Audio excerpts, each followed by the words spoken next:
અમદાવાદ વેસ્ટની એક લોકસભા બેઠક વિશે તમારી સાથે વાત કરીશું। આ બેઠક ઉપર ભાજપ તરફથી પૂર્વ ડેપ્યુટી મેયર અને કોંગ્રેસ તરફથી પૂર્વ ધારાસભ્ય મેદાનમાં છે। નમસ્કાર દર્શક મિત્રો, અમે તમારી સાથે છેલ્લા કેટલાક સમયથી આ લોકસભાની જે બેઠકો હોય છે એમાંથી એક એક બેઠકોનું અમે એનાલિસિસ કરીએ છીએ અને એ તમારી સામે રજૂ કરીએ છીએ। તો આજે અમદાવાદ વેસ્ટની એક લોકસભા બેઠક વિશે તમારી સાથે વાત કરીશું। આ બેઠક ઉપર ભાજપ તરફથી પૂર્વ ડેપ્યુટી મેયર અને કોંગ્રેસ તરફથી પૂર્વ ધારાસભ્ય મેદાનમાં છે। મારું નામ રાજેશ શાહ છે અને તમે જોઈ રહ્યા છો ખબરછે.com। દર્શક મિત્રો, ભારતીય જનતા પાર્ટીએ આ વખતે અમદાવાદ વેસ્ટની જે બેઠક છે એની પર કિરીટ સોલંકી સાંસદ હતા, એમની ટિકિટ કાપીને દિનેશભાઈ મકવાણાને ટિકિટ આપી છે। દિનેશ મકવાણા અમદાવાદમાં પૂર્વ ડેપ્યુટી મેયર હતા। તો બીજી તરફ કોંગ્રેસે ભરત મકવાણાને ટિકિટ આપી છે। ભરત મકવાણા પૂર્વ ધારાસભ્ય છે અને તેઓ સોજિત્રાના ધારાસભ્ય છે અને એમના પિતા રાજીવ ગાંધીની સરકારમાં મંત્રી પણ હતા। હવે આ અમદાવાદ વેસ્ટની જે બેઠક છે એ 2004 પહેલાં માત્ર અમદાવાદ બેઠક હતી, એટલે તે વખતે વિભાગ નહોતા પાડવામાં આવ્યા અને 2009 પછી બે વિભાગ પડ્યા, એક અમદાવાદ વેસ્ટ અને એક અમદાવાદ ઈસ્ટ।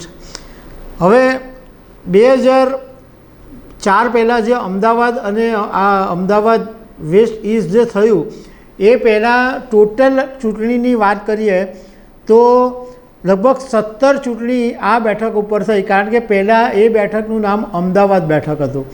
તો ટોટલ 17 ચૂંટણી થઈ, એમાં 9 વખત ભારતીય જનતા પાર્ટી જીત્યું, 5 વખત કોંગ્રેસ જીતેલું, 2 વખત અપક્ષ જીતેલું અને 1 વખત નૂતન ગુજરાત જનતા પરિષદના ઇન્દુલાલ યાજ્ઞિક જે બહુ જાણીતા નેતા હતા તેઓ આ બેઠક ઉપરથી જીતા હતા।